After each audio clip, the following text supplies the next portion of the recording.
we're going to expand on our blinky LED, and we're now going to add the Bluetooth functions, or the BLE functions, to our project that we've started on our CubeMX tool. We're going to give you a quick introduction to BLE, or a refresher for those of you who already know quite a bit about BLE to start with. We're going to show you how to add our BLE stack or middleware to the existing project. So we're going to start from our Blinky project and expand from that point by adding our wireless stack. And then we're going to start showing you some of the features of the middleware, and we're going to start configuring parts of this middleware stack for our particular example that linked to our loading of our binary that you did first thing this morning. So Bluetooth in 15 minutes. So we're not going to go into too much detail about the Bluetooth. There's lots of information out there already. We're just going to give you some of the basic principles and the terminology that'll get you through the rest of today with what we're going to do in our various hands-on as we move through. So Bluetooth Smart Introduction. Historically, you probably all remember Bluetooth from various items like your car kit in your phone, streaming audio through headphones, sending pictures down to your printer from your phone, camera, tablet, things like that, or just using a BLE headset to talk and make normal phone conversations. So most of this has been around for years, and most of these were quite high data rate applications. In the middle there, we've got Bluetooth Smart Ready, as they were called. So these are devices that would stream the information to or from those devices I've just mentioned. So these will be your tablets, your phones, your laptops and computers and things like that. So they were Smart Ready. So they already had the information to deal with the high-speed devices, which are on the left-hand side, and the new smart devices, which are our BLE devices, which is where the STM32WB falls. And these will be in our low data rate type applications where battery power is essential. So things like heart rate monitors, temperature sensors on the walls for your central heating system, items for your alarm system and things like that. So a lot of products that just send small amounts of data every so often to your phone, tablet or bigger control panel or whatever you're doing in your application. So these terms of Smart Ready and Smart, they've now disappeared. They've just basically have your Bluetooth phone, and what was Smart is basically now BLE or Bluetooth Low Energy. So underneath all those applications, you've got the software stacks of each of those three product groups. So our Bluetooth high speed or extended data rate are over here on the left. They used to use a protocol called SPP or Serial Peripheral Protocol, and the subsections of that protocol were slightly different to what we have now today on our Bluetooth Smart or Bluetooth LE. Our items in the middle, which were Bluetooth Smart Ready, so these were our phones, tablets and computers, because they've got to be able to talk to both sets of devices, they've got a lot more structure included in them. So they've got all the protocol stacks for both sides, and they will be able to respond either to a headset or to a low energy sensor from a heart rate monitor or something like that. The devices that have these larger sets, remember, are normally the PCs, the phones and the laptops, and they've got enough memory space to store all these extra protocols to cover both sides of the Bluetooth specification. On the right hand side, Bluetooth Smart or Bluetooth LE, which is what our STM32WB is. So this is the block and structure that we're going to be following and going into a bit more detail now. So the current specification is Bluetooth 5. This has been available since 2016. It's just a different collection of different protocols. So certain features have been added in Bluetooth 5 that enhancements to the previous specifications. Our device, the STM32WB, is Bluetooth 5 compatible, but it doesn't mean that we have all the functions and features that were added in the Bluetooth 5 specification. So you have to remember that we are compatible with the new structure of the specification, but not necessarily all the new features of the specification. So what does this mean for us? So we're on the Bluetooth LE. So we have this set of blocks that make up our stack and structure inside the STM32WB. In our M0 side, we actually have the BLE stack and the physical access to the radio. So these three protocols highlighted, GAP, GAT and AT, we'll cover in a bit more detail later. So that's what we're going to play with during today, and we'll show you more information about those as we go through the day. In our Cortex M4 structure, you will have your profiles, your services and your application. So they'll all be sat and written inside your M4 core of the WB. And the hardware that sits between these two sections, as I highlighted earlier in the block diagram, is the SRAM2 and the IPCC, so our interprocessor controller. And this will trigger the interrupts between the two cores based on messages that each of those two cores write into our SRAM2 blocks. So we'll be playing around with the profiles and services as well at the top in our application code, and these will be communicating into the stack via the hardware, RAM and IPCC. So just to go through some of the terminology in these blocks, we're not going to use any of these blocks in any detail. So we have SMP, which is our Security Manager Protocol. So this manages all the encryption keys and is related to the RSS. So we should hopefully have another training course on the security elements of the WB coming along in the next quarter. Then we have the Logical Link Control and Adaptation Protocol, so L2CAP. So this really starts forming the BLE packets that are going to again get transmitted over the radio. So that's really the interface between the different modules and the physical parts of the radio. The DTM is the test mode, so this is when you're doing the evaluation of your RF performance. We'll cover that a bit more in the section in the afternoon after we've finished playing with all the different hardware elements of the device. So we'll show you a bit more about the test modes and how to test the RF functionality of your product and your board once you've manufactured it. Some of the other blocks, so the ACI is the application command interface. So this is the commands that you are accessing in your software and your application code based on the profiles and services you're using to talk down to the actual protocol stacks themselves, which are in the M0. The IPCC, so the Interprocessor Communications Controller, this is managing the interrupting of the two cores to let it know when there's messages changing in the SRAM2 based on the inbound and outbound traffic of the WB. And then down at the bottom you have the HCI, which is the host controller interface, and that's the link between the low-level BLE stack and the link layer, which is then connecting to the physical hardware of the radio. So the various stack layers. So GAP is where we'll be looking at first. GAT and AT are linked in together. So one of them's generic attributes, and inside generic attributes you've got the individual attributes of each service that you're providing across your BLE communications channel. So what actually happens? So when you power up your Bluetooth device, as the device are the peripheral, and you will say, I've got some data, I want to send it. So you set yourself to be discoverable and start advertising. So GAP is the generic access protocol, so everything starts off in GAP. Your phone will then start in GAP as well, and it'll go, I want some data, I'll start scanning and see what's out there that I can connect to. So your phone will pick up the advertising packet from our peripheral, and it'll decide that, yep, I want to connect to you. So your phone sends out, or the central sends out, a connect command, and your peripheral will receive that command, do what it needs to do to connect to the phone, and then it'll stop advertising. Inside that advertising packet, there are bits of information that tell the phone what type of data it wants to offer to you. So various applications or various peripherals that are broadcasting want to be connected via a certain application.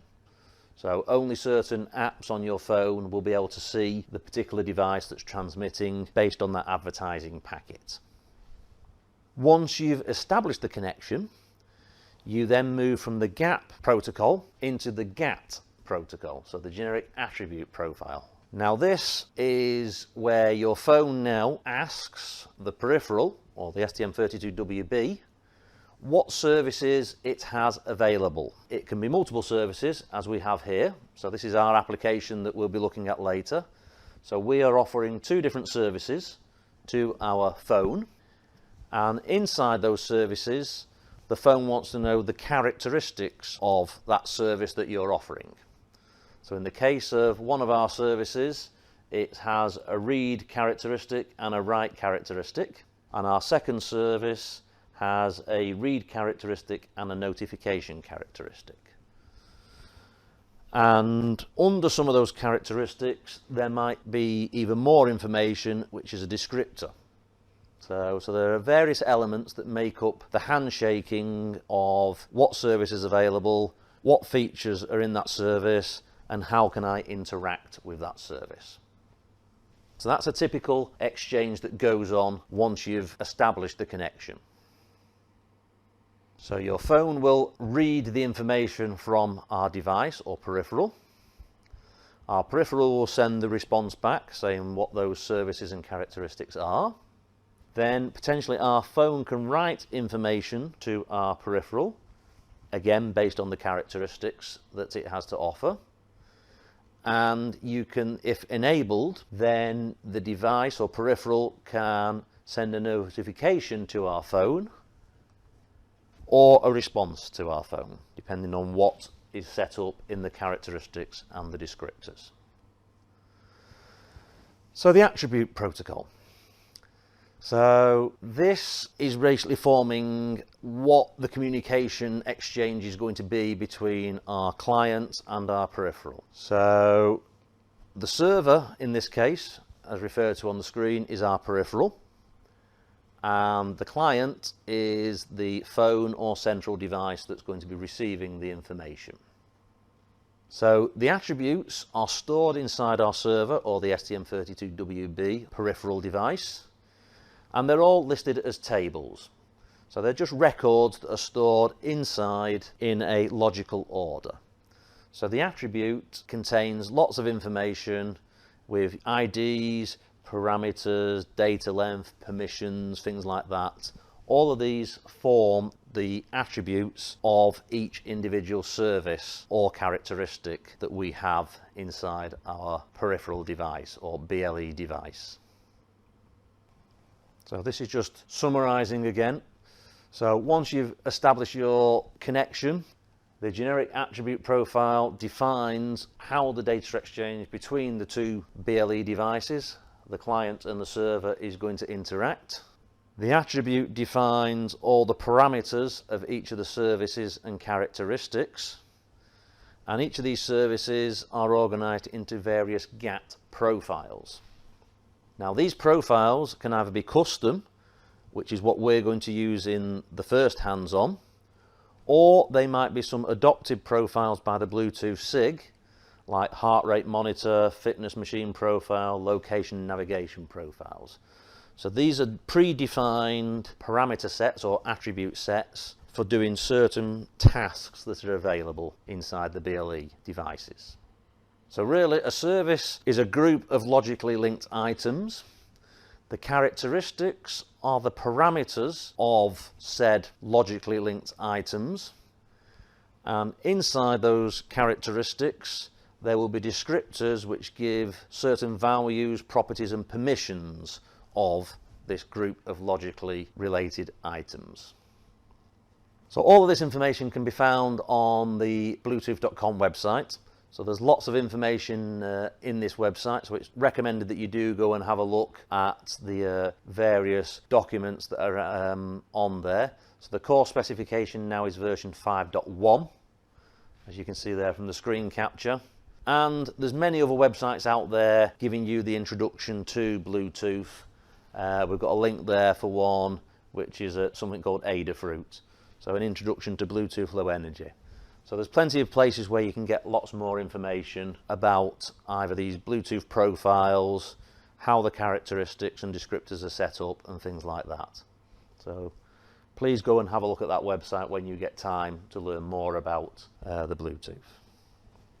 So now, hands-on number 2. So before we jump into this, we need to make sure from our previous hands-on that we have terminated our debug session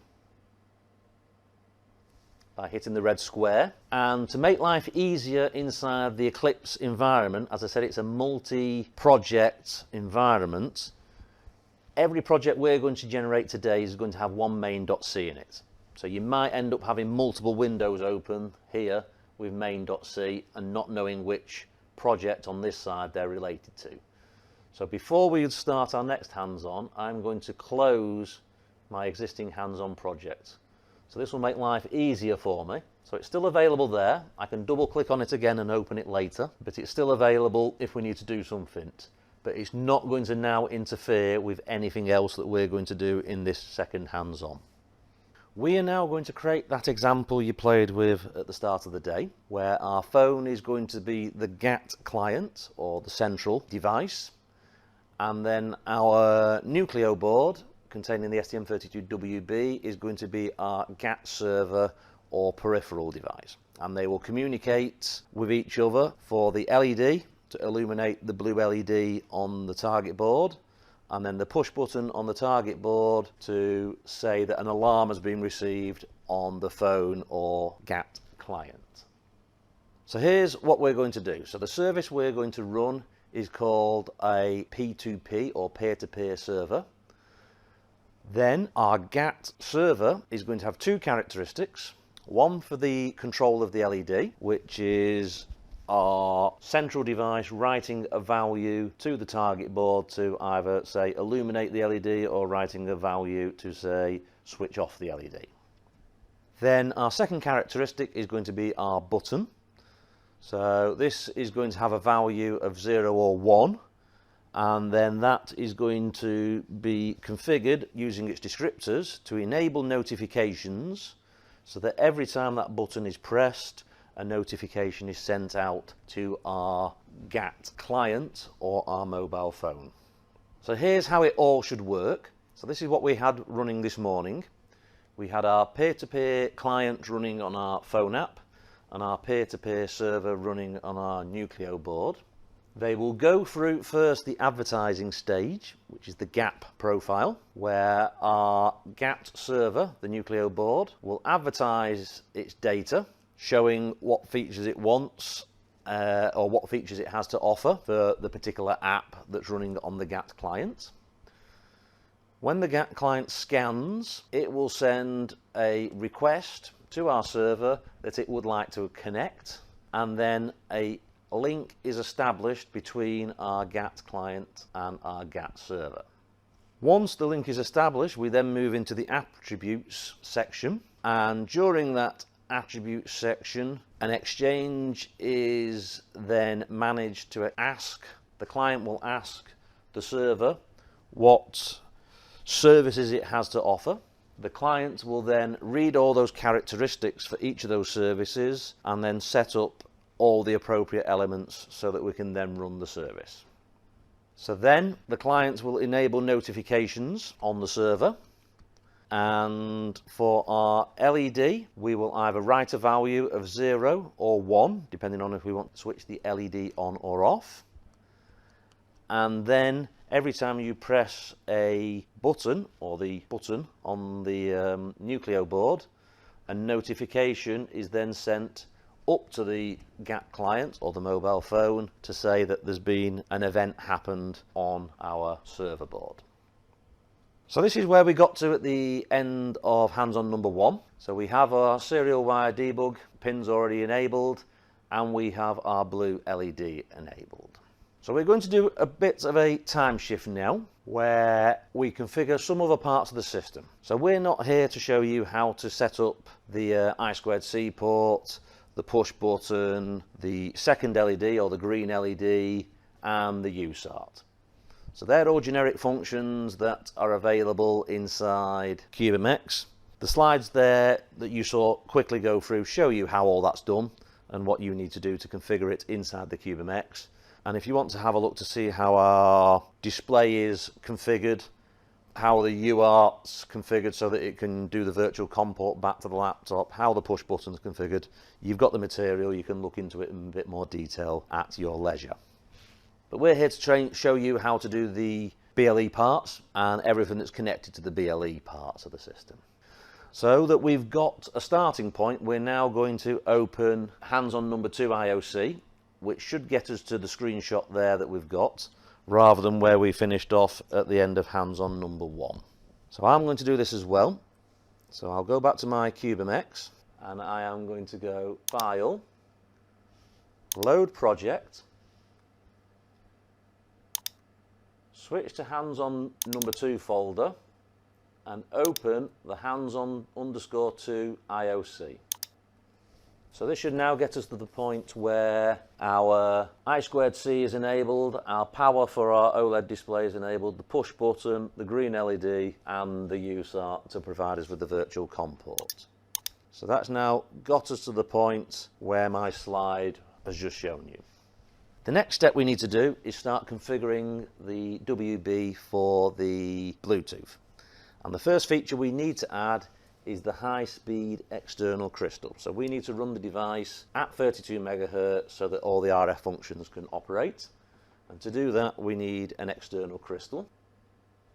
So in System Core and in RCC for reset and clock control, we have the configurations for our crystals.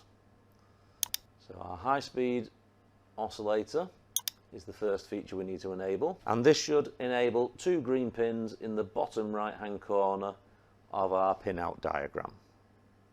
While we're in this screen, we can enable the low speed external as well. This is going to provide us with another 2 pins on our diagram in the top left side of the chip, and we're making use of the 32.768 crystal that is mounted on our Nucleo board. We can use LSI number 2, but the board I've got at the moment does not have the parameters saved for characterizing LSI number 2, so I'm going to use the LSE as my RF wave clock source for the real-time clock. Now we need to add some extra hardware for running the BLE libraries, and that was one of those new peripherals called HSEM. So hardware semaphores. So this one, there's no parameters to change in this one, it's just an activation of that feature inside the chip. And again, there's no GPIO pins associated to that peripheral either. So now we've got the hardware mechanisms to enable the communications between the 2 cores, we will now enable the RF. So the RF is under connectivity, and we click on the RF. And again, it's just 1 tick box to activate it, and 1 green pin should appear down here on the bottom of our pinout diagram. So there's no configuration available for this peripheral, as it's all managed by the middleware software stack that will be controlling our WB or BLE protocol. Next, we need to enable the RTC. So this is under timers. To activate our RTC. So the RTC is used by the middlewares for managing the RF wake-up system. So this is why we need the 32.768 low-speed clock source. This provides the RF wake-up events to be correctly timed when you're using various low-power modes inside. And it's also needed for software timers that we're running in the library stack as well, because it's based on a tick generated by the RTC system. And then finally, we need to enable the middleware. So if we scroll down on the left hand side, we should see middlewares right at the bottom, and we want the STM32W PAN, and we need to enable the BLE version of this. Now on this one, there is some configuration we need to go and check. So we need to make sure that our BLE application type is server profile and that our custom P2p server is enabled. So it should be the default settings of our library stack. So there will be no need to change any values for it. We'll play around a bit more with this in the next session after lunch, where we add custom ones into the system. So you'll have noticed on your target boards in front of you that we've given you a specific user number, or a happy number as we're calling it, so that when your phone app scans, you're not all seeing the same application and you don't know whose is whose. So we've given everybody a number here. The default is currently XX, so when you're trying this on your own in your office, you don't have to worry about this magic number. It'll just appear as XX. So we need to put that number into the configuration of our BLE. So right down at the bottom of our configuration window, there is the local name, which currently is XX node. Now we need to replace that XX with your happy number. So we're going to put our various number in. As I'm the trainer, I will be TT, the trainer. So I'm going to change mine to TT.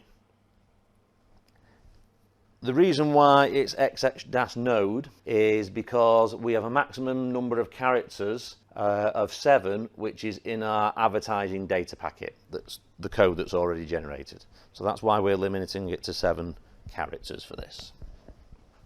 Right down at the bottom. Oh, right, so it's actually P2p Serve 1 is the default. So I'm now going to call that, for me, it's TT -node.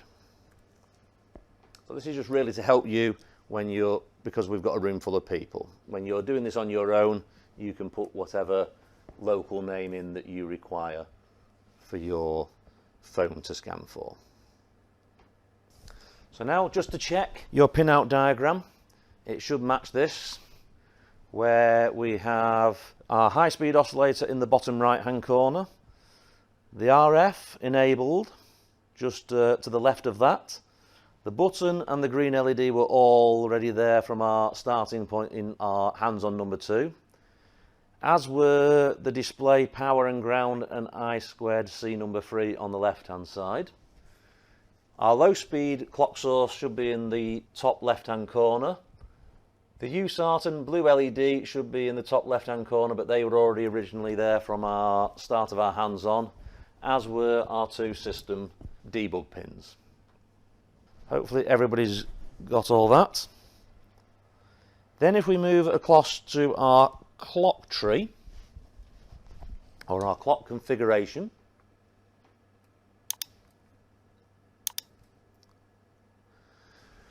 we will be prompted with, do you want to run the automatic clock issuer solver? So it's already realized that there's an issue based on the peripheral mix we've selected. So we can actually say yes to this, and it should go off and remove those 2 red blocks that were there on our pinout diagram. So now we need to go and check a few features. So we've enabled certain peripherals, and we need to go and view to make sure that this is correct. So up in the top left-hand corner, we enabled our low-speed external crystal to be 32.768. So we need to make sure that that is selected in our multiplexer to provide the clock source for our RTC. Second feature we enabled was our high-speed external clock source. So that is 32 megahertz, and we now need to make sure that that is getting propagated through the system as well. So we need to enable HSE-sys as the multiplex source for this one. And then our 2 cores should now be running at 32 megahertz for the Cortex M0 and the M4, and you can see that in these 2 boxes here. And then finally, down in the bottom right-hand corner, we have the RF system wake up, and again we want to run that from our LSE, so we need to select that in the multiplexer as well. So our RF wake up is running from the 32.768 megahertz crystal. Next we can move across to the project manager. So here we need to give our project a name and a location as we did last time, and make sure it's using the correct library pack again. Because we've opened it this time rather than starting from scratch. The name and the location should already be correct, so you just need to make sure it's hands-on number 2 and the project location is the STM32WB workshop / hands-ons. Our tool chain should already be selected, which is True Studio, and the tick box for generate under root should already be selected as well. And then down at the bottom you can see that I am using the correct library pack again of the Cube firmware WB version 1.0.0. So now if we move down to the second block on the left, which is code generator, rather than getting you to write all the various elements so that we can display messages on the OLED driver, we're going to load in some templates. So we've pre-written some routines so that we can actually display messages on our OLED driver. And to add the templates, we need to select on the template settings and hit settings. Then we need to deselect the use default location and go and point it to the templates folder in our STM32WB_workshop / hands-on folder. So we need to browse, go to our C drive, look for our WB workshop subfolder,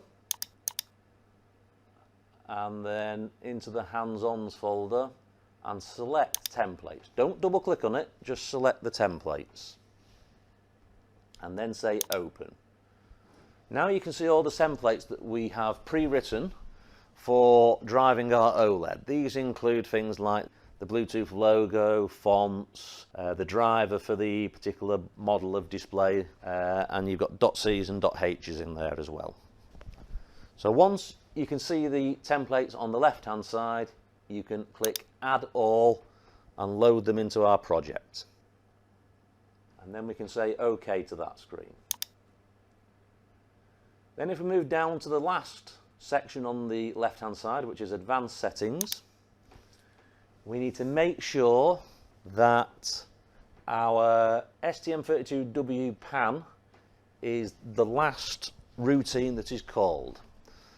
So this list here of function calls is the way CubeMX is going to generate our code to be listed in our main.c file. So all the peripherals need to be enabled before we enable the middlewares. So this one always has to be bottom. Some of you might see that the function name appears slightly different. So it should be mx_stm32_wpan_init. Some of you might see that described as app init or app e init. Doesn't matter about the naming, the CubeMX will sort things out for us. So I've noticed there, for some reason I've still got a red warning on my clock configuration. So let me just click back in there and say yes to that again. And that's got rid of my red warning. So now that I've got rid of that red warning, I can now go generate code. So this will now go off and pull all the files from the repository to generate our workspace. And now I can say open project. Because I've already got Autolic open this time, I've not been asked to set a new workspace. But if you actually closed Autolic before you got to this point, you would be prompted with the open the workspace, which needs to be the WB_workshop, and then it'll automatically launch you into the IDE. So this is what we've now gained inside our hands-on number 2. So before, we only had 4 source files visible. Now we've gained lots more source files for the app BLE, app entry, the hardware control for the IPCC, low power management, time servers and UART, our P2p server app, and our STM32WB pan. And we've also gained a similar mix of includes with a few extra ones like utilities, _conf, and app common, things like that. So we've gained a few more files into our source and inks. And also we've gained a middleware file.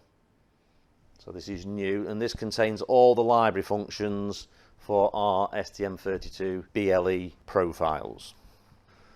So this is the flow of how our software is going to work now. So as we come out of power up and reset, we'll go through the standard startup assembly routine that starts up the STM32, which is a Cortex M4 file. This will prepare all the RAM for zero initialization, locate the vector table in the right place, and eventually that will call our main.c. Then from our CubeMX, you saw that the main.c is going to call all our peripheral configurations, so GPIO, RTC, I2, C, and eventually it'll get down and call our STM32W pan. And the first routine in the STM32W pan is our app.e.init _init. So that's our application entry point initialization. And that will jump us off to a C file called app_entry.c. So that's the software flow of where everything's going to go inside our libraries. So the first feature we need to do is we have to tune our high-speed external. So this is all described in application note 5042. We've already done this on our Nucleo boards and saved the parameters inside our OTP values. So what we need to do with this one, we need to include our OTP values into our project, and then we need to run the code to load these OTP values into the correct locations inside our registers of the STM32WB. So that you don't have to type all your code, you can actually go and click on this hyperlink here, which will take us off to our text file. Okay, the hyperlink appears to be broken. So in your PDF, it should be linking to the correct place. And the hyperlink should open a nice text file for you, where we can now copy and paste the relevant sections into our file. So what do we need to copy across?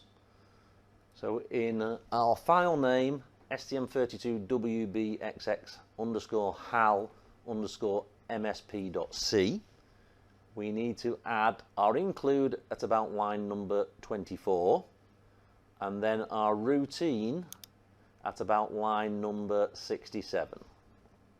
I'll go back to my project. I'll expand my hands-on number 2 for the source. So my hal msp.c. So at line 24, we have our user code begin for includes. I will copy and paste that there.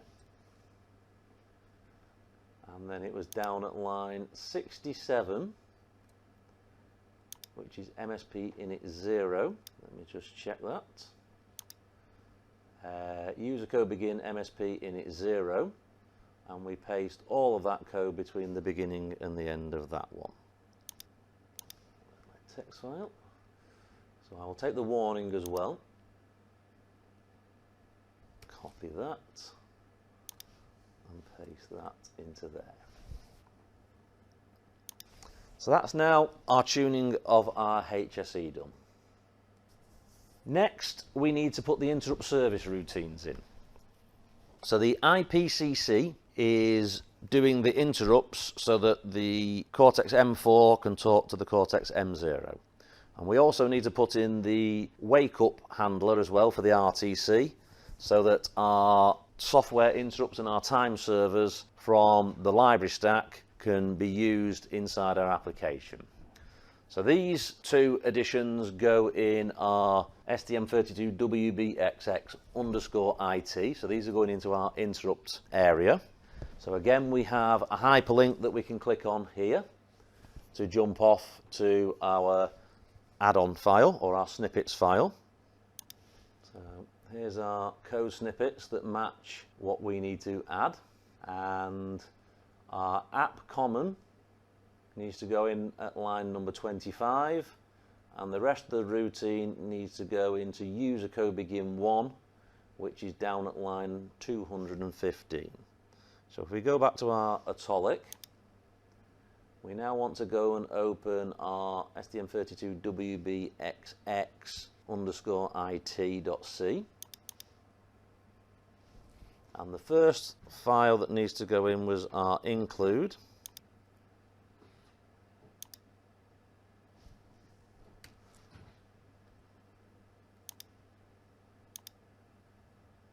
And that goes in at line 25.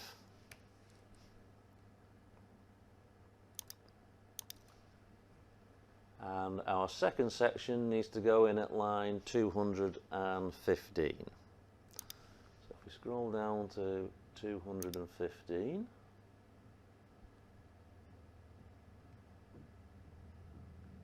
so it's user code begin 1. Yep, user code begin section 1. And we now need to copy all of that section and paste that into our Atolic as well. So that's now added the interrupt service routines for our RTC wake up and our IPCC, and it's put in our include for our app common into both of those folders. I'm currently showing a red warning there, so I'll scroll back and quickly check what that is. It's a speech marks error. There we go. So you might have to correct that if it's flagging on your screen as well. So the typical architecture we've got inside our WB stack is based on a sequencer or simple task scheduler. So what we have, we set up various tasks, and then what goes through, we have a switch statement which is going through all our various tasks, and eventually you'll get to the point where all tasks are complete. Therefore you'll drop into case idle, which means you'll enter a low power mode. So our simple scheduler is one of the utilities that we've enabled inside our library stack. So you can see on the right hand side here, there's a few more for OTP, debug trace, low power management as well. And what we have, you can have up to 32 different tasks registered. You've got the function to request the task to be executed, so basically you enable the task. You've got the ability to pause and resume, and you can set it so that you can wait for specific events to happen inside each task. The API list for the various tasks are shown here. So you've got the register task and set tasks. Then you've got pause task, resume task, and so on. And you'll see as we go through the code snippets, as we're pasting various sections in, you will see us doing our SCH under reg task. So that means we're registering a task that will run at some point. And then eventually, as the sequencer goes through, it will process each of these tasks that we've enabled or registered to be run during the system. So now we need to enable this scheduler. So we've got to do the include at the top of our main.c to enable our scheduler.h. And then down in our while one, we will run our scheduler. So we'll set our scheduler off to run. So again, we've got our hyperlink there to open our code snippet. So there's our code snippet. So we have our include, and this goes at about line 40 in main.c. So we'll go back to our Atolic. I'll go to our main.c, and about line 40 we should have our includes. Is it line 40? So it's actually line 27 in our main.c. User code begin includes. So we'll paste it in at line 27. And our run schedule goes in user code begin 3, which is in our while one loop at approximately line 116.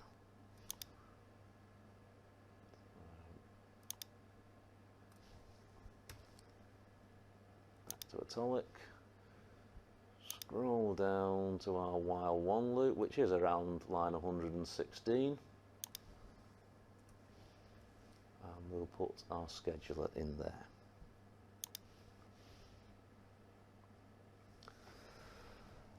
So now we need to add the calls to our templates that we installed into our project for our OLED display functionality. This is just so we can see exactly what name our board is, and later on you can put, if you're in advertising mode, connected mode or idle mode, in the blank space that's below our XX node there on the screen. So this is now in file app.ble.c. Again, we've got to do our include and our user code initialization. So we will open our hyperlink. We've got to include our line there. So this goes at line 40 in app.ble.c. So we're in app.ble.c, about line 40 for our includes, which is correct.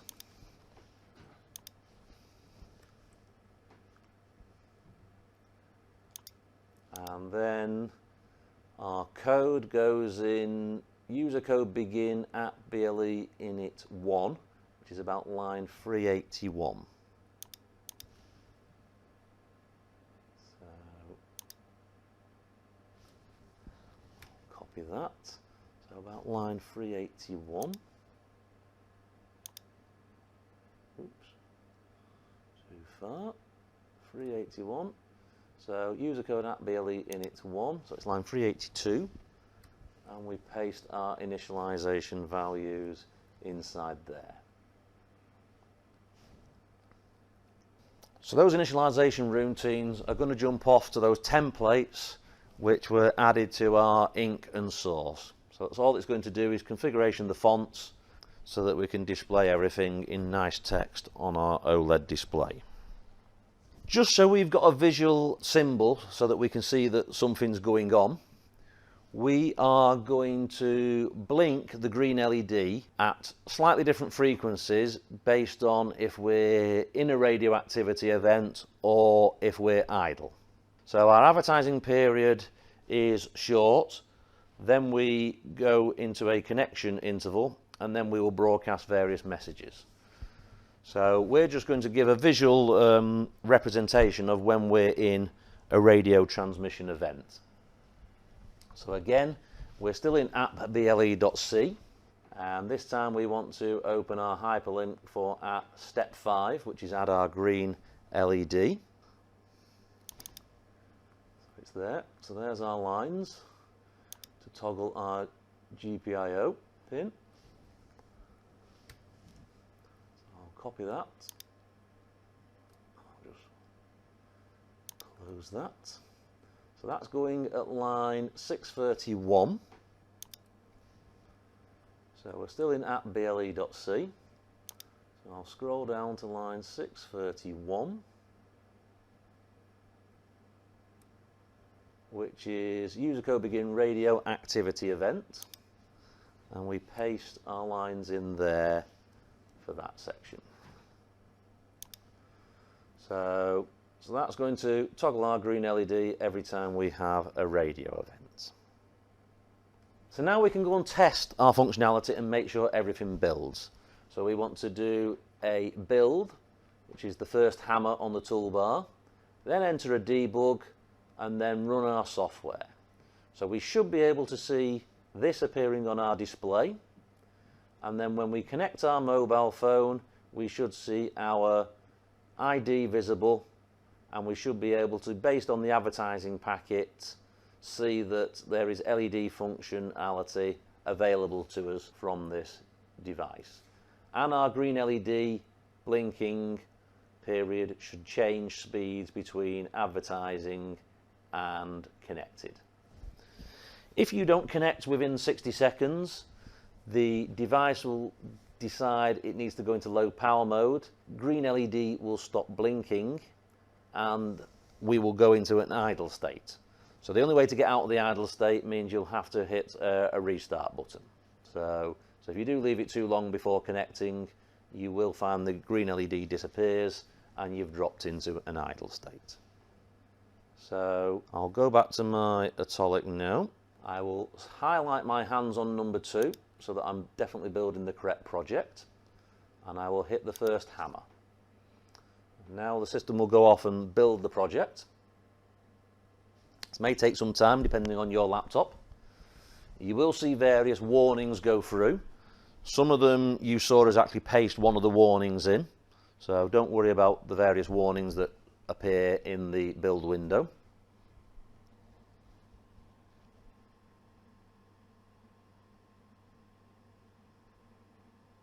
So there you go. So you can see that we've built our code and we're now ready.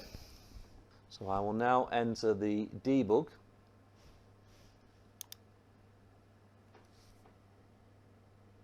My perspective will change. You will see the green and red LED start blinking on your target device to say that there's an event going on the ST-Link debug cell on the target board. And now we hit the resume button. So hopefully now you will be able to see your username that you highlighted. So my board says TT-node and my green LED is blinking away to say that I now have a radio event going on, which is the advertising event. So now if we go to our mobile phone and launch our BLE sensor application, we will connect a device, which is actually start scanning, and there we can see our board. So my board was TT-node, so there's my device there, and if I select that device, I will then see, based on the parameters that were in the advertising packet, I will now see my device server.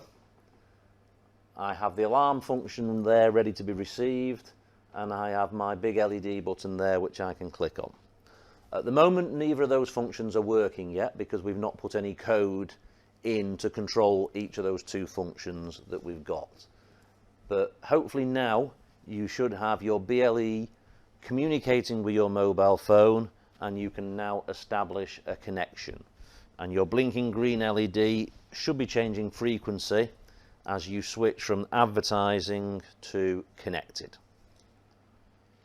So if I disconnect by backing out, my blinking on my green LED slows down slightly on my target board. So this is what's been going on. So we saw earlier on that our power up goes through the configuration of the micro into our main and then eventually into our app init entry point, which is in app entry.c. After we've done the app initialization, we then launch app BLE initialization, which is the BLE parts, and that is in app BLE.c. So our application entry point is also initializing these two peripherals in the top right, which are our SRAM and our IPCC, so our Inter-Processor Communications Controller. So this sets up all the different sections of memory so that the M4 can communicate with our M0. Once we've got into our app BLE.c and the stack is initialized, then we go into our gap initialization, which does all the advertising mode parts. It sets the power, it sets the discoverable part bit in the BLE stack, and that will then means that then our phone can now visibly see it. Then once it's done its gap part, it'll then go in and do its GAT initialization so that it can then establish the exchange of information between the central and the peripheral so that it's ready to then transfer data between those two parts of the system. So this is what we've now got running. So we've now managed to do our advertising, we've got our connected request, and then the link gets established. So that's what we've now achieved up to now inside our software. The BLE advertising data is a defined string. So it's got certain parameters that are part of the BLE protocols and controlled by the Bluetooth SIG. We can impact part of that advertising data, and that advertising data that we can impact is part of the protocol data unit. And inside the protocol data unit is the advertising data, and that is what is of interest to us. So inside our advertising data there is a predefined structure, and that predefined structure is telling us certain things about manufacturer specific data, local name and things like that. And in here you can see where our local name is getting created. So we have the complete local name, which was originally XX-node. I've changed mine to TT-node. And that variable should be defined in your app BLE. So this is brought in from our CubeMX and gets loaded into our app.ble.c file with the parameters that we've defined in our CubeMX. So then there's a particular bit that we have to enable to say start advertising. So this is an ACI command, and it's in app BLE again. So this app BLE is where all the configuration is getting set up, and we set our app gap set discoverable. So this enables our BLE message to be now broadcast and to be visible when somebody comes along and scans to look for the BLE radios that are available.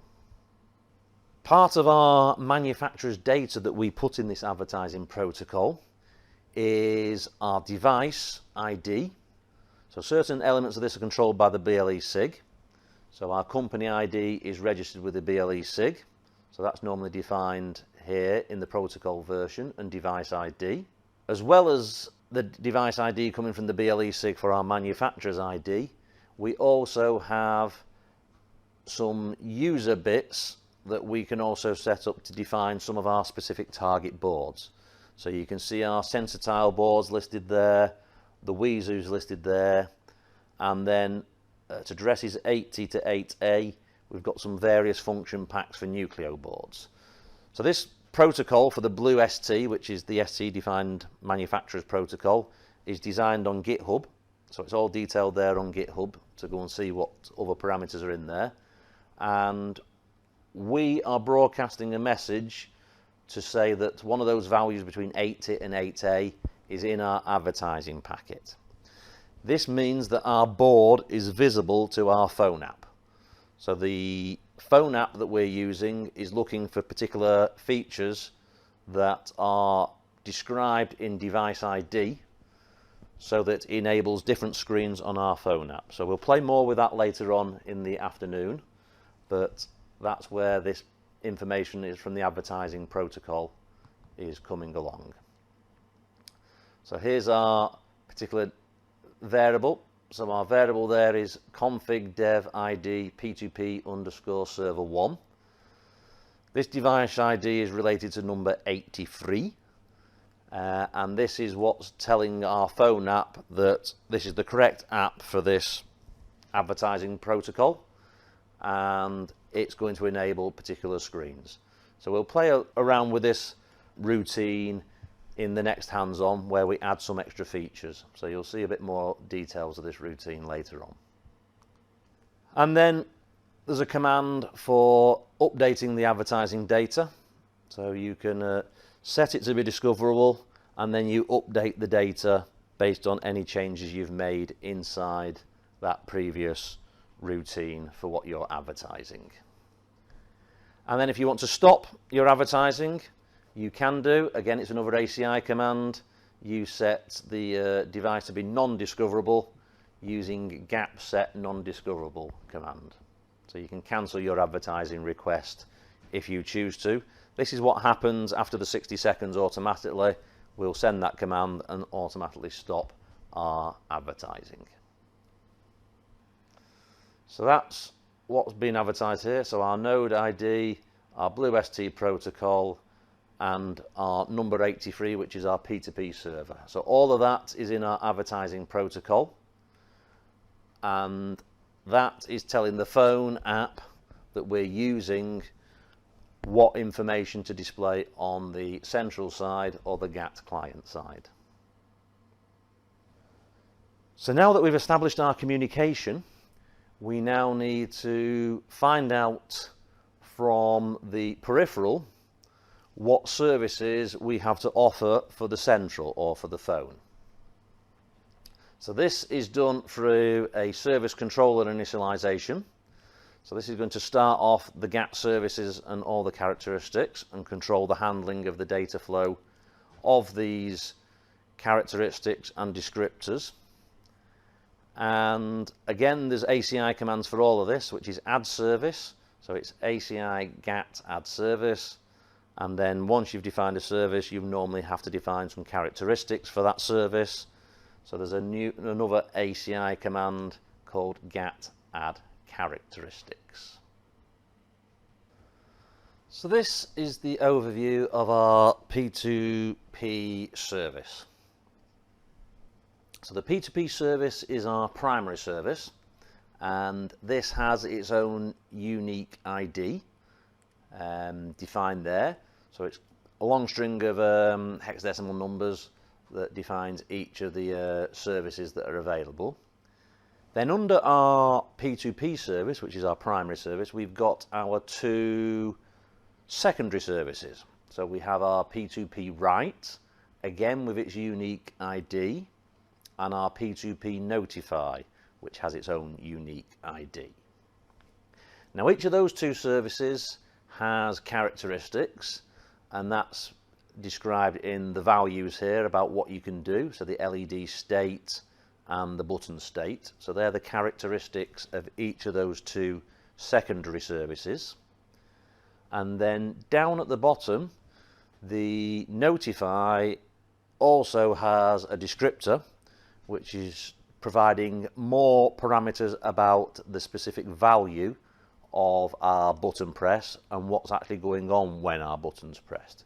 So it can declare if indications are enabled or disabled, and notifications are enabled and disabled. So that's the parameters that make up the descriptor, which form one of the characteristics of our secondary service, which is the notify service. So what we're going to do next, we're actually going to enable our two services, or two secondary services. So we're going to enable our LED writing, and then after that we'll go and enable our notification service. So now we're actually jumping into the application itself. So we're now looking at the file called P2p Server App, and this is our event handler for our generic attributes. So this is our STM app notification, and inside the notification system we have our STM write event. So we have our parameter, which is P2p write, which is the characteristic that we've got where we're going to change the value of our LED on our target board. So this is all part of our GATT event handler, which is in our server application. So now we need to go into the file P2p Server App, and we're going to modify the write event of our notification handler that controls our blue LED on our target board. So if I switch back to my list of snippets there, so it's step number 6, add blue, there we go. So I'm going to copy all of that information there, and I can close that, and this is going into our P2PS STM app notification in our server app.c at line number 85. So if we go to our italic now, we need to terminate our debug session that we had open for when we were testing. Now we're looking for our P2p server app.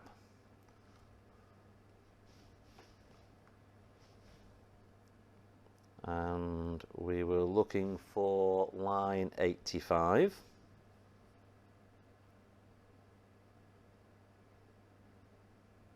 Which is our, so here you can see the notification function, which is going to manage our events that we have. So you've got notify, event, enabled, disabled, and it's the write event that we're interested in here. So our section of code is pasted inside the STM write event. And this is basically saying, write the pin or clear the pin in our device. So every time we receive a write event, this is what we're going to do in our hardware on our peripheral board to control what the phone is telling us to do. So now we can build, enter debug, and give that a test. So if we go back to our Atomic, we can highlight our hands-on number 2 again, rebuild the project,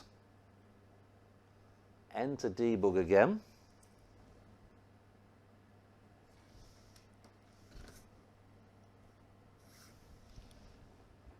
and run our target board. And now if we go back to our phone, we will hit our sensor app again. We will start the scan off, select our target board, and now when I click on our LED, you should hopefully have on your target board the blue LED being controlled. So every time you select and deselect our big LED in our phone app, your blue LED should be toggling on your target board.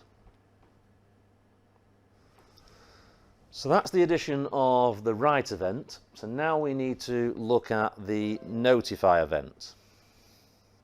So now we've enabled our LED control, the next step we have to do is enable our push button so that we can get the notification from the target board up to our phone to say that an event has happened. So again, this is part of our P2p server, and it is a send notification. So we have to generate a function which is going to send our notification, and that is going to be used when we do an update of the characteristic. So we will update our characteristic, which will change the unique ID of that particular characteristic so that we can update or enable the notifications in the system. So we now go to our hyperlink for step 7, and we need to have our prototype declared. So this is in the PFP. So our prototype for functions, which should be around line 55 of our P2p server app.c. So we'll terminate our debug session.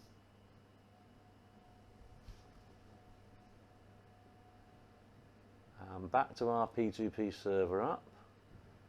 At line 55 or 56, we have got our function prototype declared. And now, at about line 150 in the function declaration, we need to declare our function. So we'll take all that information. Scroll down to line 150.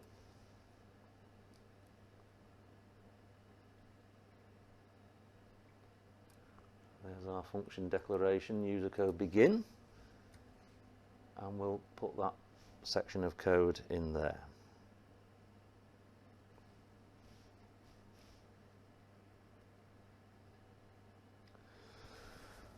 So now we've declared the function, we've got to register a task using our scheduler to say that the push button has been pressed, and that will then send our notification. So again, still in our P2p server app, we now need to register the task for doing our reception of push button and sending our notification. So that's in code section number 8.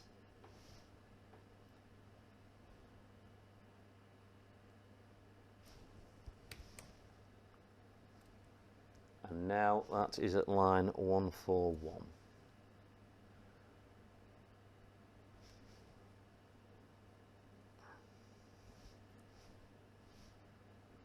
So this is in user code begin P2p S app initialization.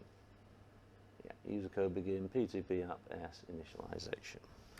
So we'll paste that in there. So now it's going to use our scheduler now, so that every time the push button is pressed, we will call the send notification routine, and that's the routine we've just pasted here, which is going to update our characteristic to change the unique ID to say that a notification has been sent. So now our push button is a hardware function. So that's our switch that we've connected to our standard GPIO pin.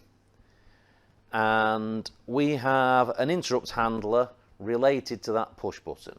So every time you have an interrupt generated, you will go off into STM32WEXX_IT on the left hand side. This will jump to the event handler, which will say that GPIO pin number 4 has been pressed, and that event handler will have a callback routine associated with it. So in the HAL GPIO, there is a dedicated callback routine defined as weak for each of our event handlers. So we'll then go off into the HAL and acknowledge the fact that the button has been pressed. It'll clear the relevant flag, and it'll go and execute the code declared by the callback routine. Previously, we've already configured our GPIO pin as an external interrupt with falling edge detection, and we've already set up the NVIC to detect that EXTI line number 4 is available for external interrupts. Because this is related to hardware and the callback routine needs to be linked to the hardware, this routine is done or initialized at app entry and declared at app entry. So this is where we're enabling the hardware that's going to be interactive between the Cortex M side and M4 side and the Cortex M0 side. So this routine has to go inside our app_entry.c. So now, if we click on our hyperlink for step 9, we have our callback routine. So this is what's going to happen when the interrupt vector fires inside the microcontroller. And that's going into app_entry.c at line 107, which is user code, again, function definition. So app_entry.c.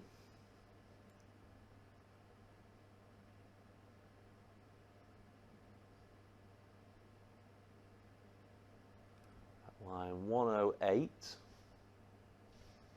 for function definition.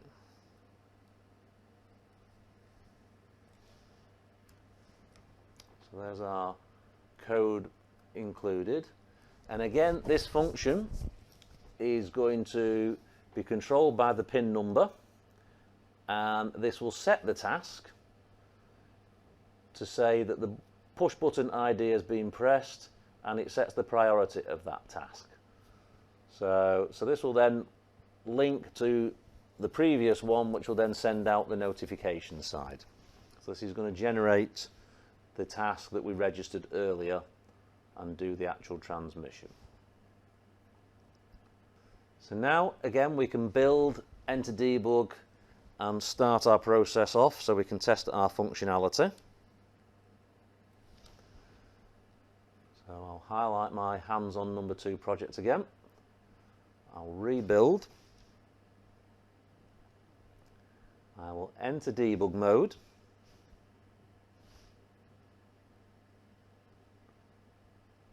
I will resume.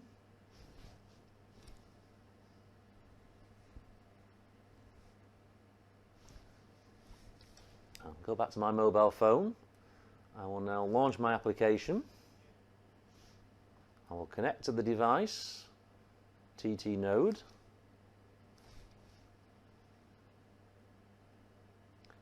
And my LED is still working, but now if we watch here, as I press my button on my target board, we will see that the button was pressed and we're getting the timestamp of when the button was pressed. So you can now see we are receiving notifications from my target board every time I press my button. So that's the application finished. So that's shown you now how to manage the advertising mode between our GAT client and our GAT server, how we've defined the characteristics, we've enabled notifications, we've done a write command from our GAT client to our GAT server, and we have sent a notification after we've done the enable from our GAT server back to our GAT client. So you've now built that application you were playing around with first thing this morning. There are some extra bits you can add to the display. So as I was saying earlier, we'd allowed enough space below where it's described as XX node so that you can add the status of our radio. So you can now put in the extra lines of commands here, which is our print status for disconnected. So this all goes in app.ble.c. Then you can go and find the command where we've got the connection so that you can get the word connected appearing on your display. In the advertising section of app.ble, you can put the print status onto the display for advertising. And then also in app.ble, when you stop advertising and dropping into the idle state, you can again write a print status for the idle state. So you can have more information displayed on our OLED display telling you which of the modes that you're currently in. So those are the two services that we're running inside our P2p server app. So we generated our write event service, and we've also enabled notifies and disabled notifies. So those are the attributes that we were modifying for each of those services so that we can display the information and transfer it across from our peripheral to our client. So there's a summary of the commands that we've been using during this hands-on. So we've been using various ACI commands. So we were using set discoverable. We were using the gap update advertising data after we entered the P2p server app into our list of advertising data. Every time we've connected and disconnected, we've been using this event control lines. So an event for connection complete and event for disconnection complete. And then we've been using the various ACI commands for the GAT side of things. So adding the service, adding the characteristics, updating the characteristic values, and then we've also been modifying the attribute for the notify functions as well. So what have we learned in this section? It's been a long session. We've learned how to add BLE. So you've seen in the CubeMX how easy it was to add BLE. We've covered some of the BLE basics to get you up and running so that you know some of the terminology and what's going on. And we've played around with the P2p server application, or the primary service of our peripheral device, so our Nucleo board.